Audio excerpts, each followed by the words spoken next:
Welcome to the deep dive. We're here to really extract the most important nuggets of knowledge from your sources, turning complex information into clear, compelling insights. Today, we're doing something a bit different, actually quite unique, a deep dive into a case study submitted by one of you, our listeners. We're going to unravel this really intricate tapestry of a family's life, looking at their challenges, their destinies. Yeah, and the sources we have are incredibly detailed. They dig into, karmic explanations for all sorts of life events, illnesses, revealing some frankly surprising connections between past actions and what's happening now. It's really key to remember all these specific explanations, these insights, they come directly from the detailed karmic sources our listeners sent in. They offer a very particular lens, a specific way to understand these life events and how they're all interconnected. So our mission here is to pull out the most important bits from this, incredible family history. We want to understand the why behind their experiences and explore how things like actions, intentions, and merit really play out across lifetimes. Exactly. And what's so fascinating, I think, is how these stories illustrate the profound impact of karma. It's not just on individuals, right? It affects the entire family lineage. And they give us these practical lessons, really reminding us that every choice has this kind of ripple effect. It shapes our own lives, yes, but also the lives of everyone we're connected to. Absolutely, that ripple effect. That's exactly what we'll be tracking today. We're starting with a really central figure in this family story, the mother. Her early life began in Ratchaburi, and even from a young age, apparently, her commitment to making merit, doing good deeds to build up positive karma, it was unwavering, even when her family was quite poor. The sources describe her meticulously preparing plain rice for her children to offer to monks every single day. Wow, daily. Daily. And on holy days, she'd take them to the temple to listen to sermons. Then, as the family's fortunes improved, her offerings got more elaborate, but she always made sure the very best food went for alms first. That's real dedication. And her devotion wasn't just the daily stuff, was it? Her charitable acts were consistent, quite extensive. She regularly donated money to hospitals, contributed significantly to building temples, funding things like Salala, those multipurpose halls, and Uboso, the ordination halls. Right. And her core belief, as it's recounted, really sums her up. Merit is not for sale. One must make it oneself.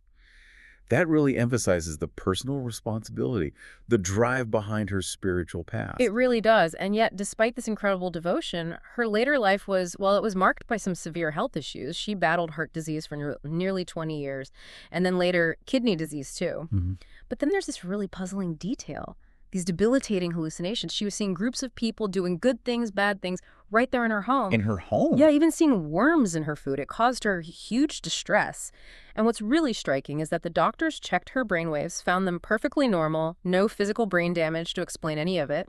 Okay, that detail, the normal brainwaves, that's crucial because it points directly towards a karmic origin for these visions rather than something purely physiological. And despite these extreme physical problems, nearly blind, hard of hearing, difficulty walking, her mental strength was apparently extraordinary. Incredible. She kept an excellent memory for prayers, chanted multiple times a day, even when bedridden. And her daily question right up to the end was, what will we offer for alms tomorrow? That just speaks volumes about her focus, doesn't it? Even with all that suffering. It really does. An amazing life that ended with this, well, truly grand farewell, all made possible by her daughter's dedicated merit-making. When the mother was in hospital, she wanted to go home for her final days. The daughter honored that wish. And she also set up a satellite dish at home so her mother could watch Dhammakaya teachings at that specific school focusing on meditation and merit. Ah, okay, so bringing the practice to her? Exactly. And then, while her mother was still alive, the daughter initiated these huge, monumental final acts of merit. She commissioned Buddhist statues for Dhammakaya statues for her mother, her father, and herself, contributed to a big 60-year building project, Akina ceremonies, supported 266 temples down in southern Thailand. Just massive acts. And the climax of all that is particularly striking, isn't it? The force describes this sponsorship of 1,000-year glass pillars. Yes. A huge donation, 100,000 baht, done with the revered teacher, Kungkru Mayai. And the description, even though she was so frail, the mother herself personally offered this gift. She held a 9-inch for a Dhammakaya statue. Monks chanted blessings at 3 p.m. And then? Just 2 hours later, at 5 p.m., the mother passed away, 86 years old. And the way it's described is beautiful, peacefully falling asleep, serene, even a smiling face. That's just, oh, wow. A truly remarkable end, a powerful testament to, a lifetime of merit and maybe especially those final acts. For our listener, what does this really tell us about the potential of dedicated spiritual practice, even when things are incredibly tough? Well, it highlights something profound, I think. The power of intentional, really dedicated merit, especially right at the end of life, it can dramatically alter your immediate spiritual path. It's not just what you do, but the quality of mind, the intention behind it. Her case really underscores that the intensity and the purity of that intention can be transformative even in those final moments. So where did she go? What happened next, according to the sources? Immediately after passing, she became a female deity, a Kutulinkana, residing in a golden mansion in Dwadon's level 2. That's a high celestial realm. Okay. And this was presented as a direct result of her lifelong merits, but especially those incredibly powerful final offerings made by her daughter while she was still alive. Now, she apparently receives all the merit dedicated to her and wishes for her family to make full merit so they could eventually join her there. That's incredible. And beyond her afterlife, the sources also mention why she always seemed to receive excellent things when she needed help, like special hospital rooms, assistance from others. That was a fascinating detail. It is, isn't it? It raises that question, why did she get this special help? The source explains it was because she always made offerings with pranit intention. Pranit. Yeah, pranit. It means exquisite, dedicated, refined. Yeah. So even when she was just offering simple plain rice, her intention, her mindset was of the absolute highest quality. The source even says explicitly, exquisite mind leads to exquisite things. So her mental state, the quality of her intention in making merit, that was key. Right. Mindset is everything. Now, let's turn to a tougher aspect, but just as insightful. The karmic roots of her illnesses, the hallucinations, the heart and kidney disease. What do the sources say caused those? These were explained as remnant karma from alcohol, pandalay. Apparently, in a past life, she was reborn as a man. Okay. And in his youth, this man was a heavy drinker, a womanizer, and also a really harsh loan shark. Wow, quite a combination. Yeah. Although he did reform later in that life, started studying Dharma, the womanizer karma specifically led to her being reborn female in this life. And the other actions, the heavy drinking, the cruelty from his loan shark days, they manifested as her specific diseases in this life. The hallucinations linked to the alcohol, the heart, and kidney problems tied to the cruelty in his money lending. So it's a really clear illustration of how past actions, even things that seem unrelated to the body, can show up as specific physical problems later on. Precisely. Okay, so from the mother's really profound journey, let's shift focus now to the next generation. We see these karmic threads weaving through the father's story, too. He was described as hardworking, but his family struggled financially. His job for 20 years was burning pottery. That's tough work. Very. And he suffered from cataracts in both eyes, one completely blind, the other blurry, and he also developed diabetes. His story, like his wife's, kind of underscores how even consistent hard work can be deeply affected by these unresolved karmic debts. It's a reminder, isn't it, that spiritual balance is maybe just as crucial as worldly effort. Absolutely. And for his eye problems, the karmic explanation given is that in a previous life, he also burned pottery. But back then, he forced his subordinates to work too close to the intense heat, and it damaged their eyes. Ah, so a direct reflection. A direct reflection. In this life, he experienced the same suffering himself, and his diabetes, according to these sources, was karma from killing animals for food. Right. Right. The remedy suggested is making merit by donating lamps and lights, observing moral precepts, meditating, and specifically dedicating that merit to be free from this karma. It really highlights how actions, even towards employees or animals, can echo back into our own bodies. It really does. And his sister's story, this is the listener's aunt. I believe it's another complex tapestry of different ailments. She married at 20, had 2 kids, both by C-section. Then she developed this salivary gland obstruction, painful swelling under the tongue. Worse, with sour or salty food, needed neck surgery for it. Ouch. Yeah. Then later, at 58, numb fingers, needed hand surgery. And currently, she's dealing with chronic leg pain. It's quite a mosaic of different karmic influences in just one person. It really is a mosaic. That's a good word for it. Yeah. What we're seeing, according to the source, is how various unskillful actions, verbal abuse, harming animals, physical fights, they all create these distinct but sort of interconnected karmic echoes in her current health. So breaking it down. Okay, the salivary gland issue and the neck surgery, linked to a past life as a market vendor where she constantly argued and verbally abused others. Clear verbal karma. Cruel. That's fine, the input. Makes sense. The C-sections, while obviously major medical events, are described as sort of minor remnant karma from dissecting animals like fish for customers in the market. Interesting. Minor, but still a trace. Exactly. And the chronic leg pain and numb fingers, that's attributed to karma from habitually fighting or assaulting others. The recommended remedy for her is pretty comprehensive. Make all kinds of merit, but dedicated specifically to those she harmed in the past. It acknowledges that direct link between her past actions and her current suffering. Right. The dedication is key. Okay, now we move into the younger generation. This is where the karmic threads seem to get even more intricate. Let's talk about the sister's daughter, so the listener's niece. She was born with normal eyesight, but around age 4, her eyes started squinting. No apparent cause. It got worse quickly, needed surgery. And for the squinting eyes, the explanation given is quite specific, actually. In a past life, she frequently rolled her eyes or gave dirty looks. The term used is kan to her parents when they tried to give her advice. Oh, wow. That's specific. Yes. But interestingly, she later apologized to them in that life. And that apology apparently lightened the karma enough so that the surgery in this life could be successful. Ah, so remorse matters. It suggests it does, yes. It's not just the action, but the subsequent intention, the repentance, that can mitigate the effects. That's a powerful point. But despite that, and despite graduating with a bachelor's degree, her career path has been really frustrating. She worked for a year, then her father made her quit to take a government job as a laborer, sweeping, cleaning, even though she was overqualified. She felt unfulfilled, underpaid. Understandably. Yeah, she quit that, couldn't find another job, couldn't finish her master's degree either. Just roadblock after roadblock. And her career struggles, according to the source, are tied to a lack of mudita in a past life. Mudita, sympathetic joy. Exactly. Sympathetic joy for others' success. She was apparently jealous and often discouraged people, basically cutting down their morale and telling them to give up. So this negative verbal karma, this lack of supportive energy, prevented her own career and education from reaching their potential in this life.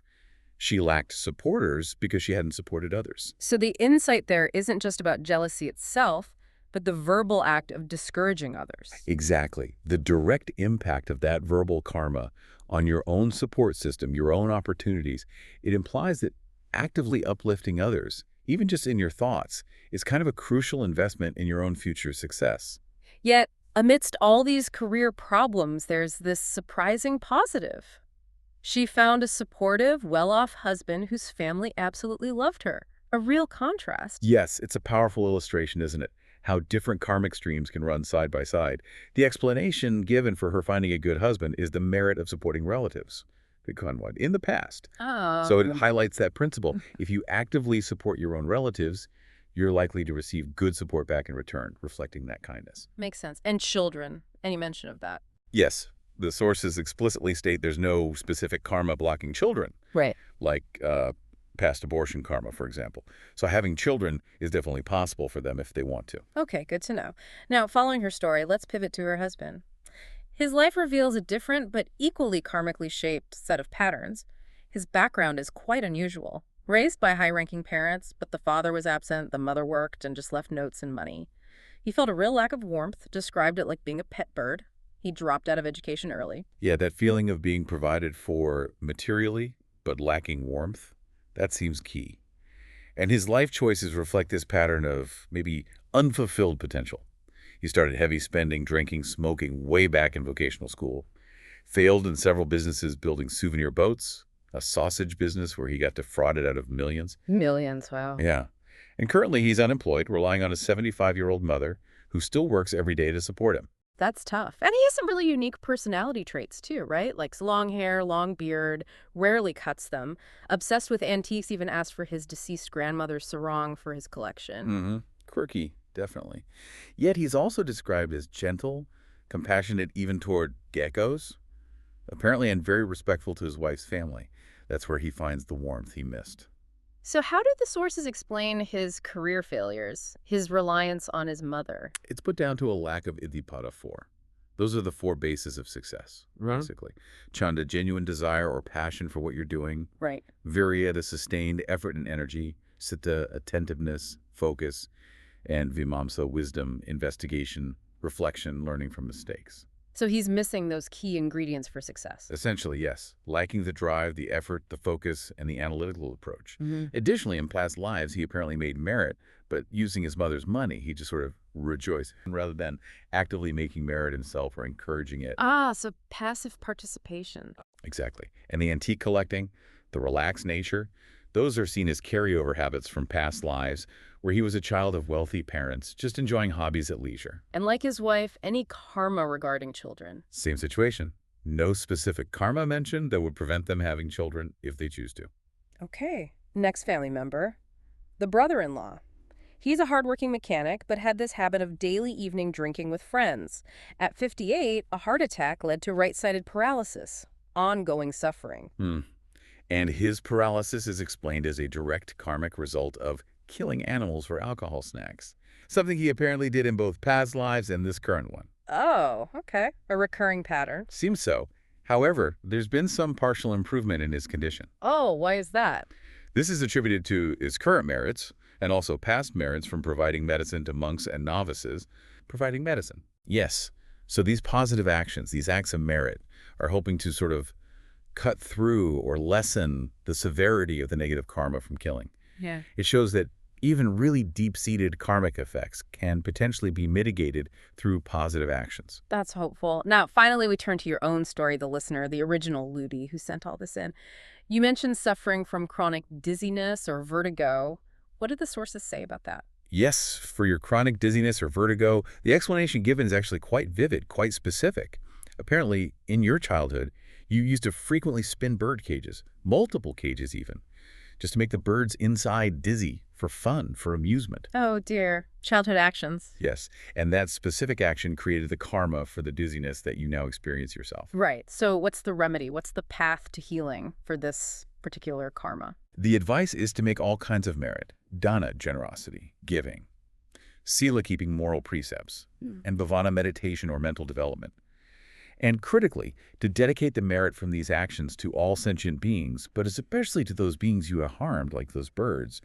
Doing this regularly, frequently, is key. Okay. Also, if it's possible, the source suggests releasing birds, but specifically birds that aren't dependent on humans, avoiding those that might be addicted or drugged by sellers to make them seem tame. Right. Ethical release. Exactly. And the overall emphasis is that even severe karma like this can be lightened, or milder karma might disappear entirely, through these dedicated actions and genuine repentance. It's so clear from all this that this family's destinies are just deeply, deeply intertwined. The sources indicate that the father, the mother, you, our listener, and your two sisters, you've all shared merit together in past lives. That's why you ended up being reborn as a family again. But their shared merit was described using that term, kiyanka, like supply troops, meaning it was inconsistent. Sometimes they made merit together, sometimes not, which explains why they didn't necessarily meet up in every single lifetime. Right, it's like this shared spiritual bank account that fluctuates. Exactly. Sometimes replenished, sometimes running low. And that affects who you encounter life after life. And your husband, who was initially your friend, he's identified as a Kalyana Mitra for you, a spiritual friend across many lives. A Kalyana Mitra. Yes, someone who inspires you, guides you, supports your spiritual growth, a really precious connection. He also shared that inconsistent merit with you, which is why your paths have crossed and supported each other over time. That's beautiful. Okay, finally, you had a question, listener, about the path to enlightenment. Whether aiming for Dusitburi, that celestial realm, or aiming for eternal monkhood is a faster route to the end of Dharma, to ultimate liberation. Right. And the answer given is that, well, both are considered good paths. Dusitburi is often linked to future Buddhas, very advanced practitioners, and striving for the end of Dharma obviously means enlightenment, the end of suffering. The primary focus, though, should always be on reaching that end of Dharma, that ultimate goal. So the destination matters more than the specific vehicle. In a sense, yes. The advice given to you specifically was to make full merit, be consistent, and aspire to be in the Dusitburi circle of exceptional merit, the realm of bodhisattvas, never to be separated. It really highlights the importance of consistent, intentional merit-making aimed towards that singular goal of liberation, whether your path involves time in a celestial realm or as an ordained person. Wow, what a profound journey through this one family's karmic tapestry. This deep dive has given us, I think, just incredible insight, the impact of past actions, those intricate connections within a family's karma, and really the transformative power of dedicated merit and pure intention.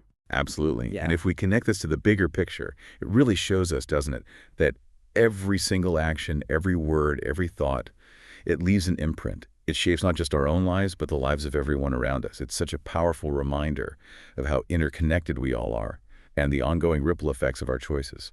So for you listening, what stands out from this exploration? From these interconnected lives and these intricate karmic threads, how might these stories resonate with your own life, your own observations? And as you reflect on all this, maybe consider how even the smallest things, actions, words, intentions in your own life might be weaving the tapestry of your future right now, and how conscious acts of merit, of kindness, of mindfulness can actually reshape your destiny. What karmic thread might you choose to retie today or perhaps strengthen for tomorrow?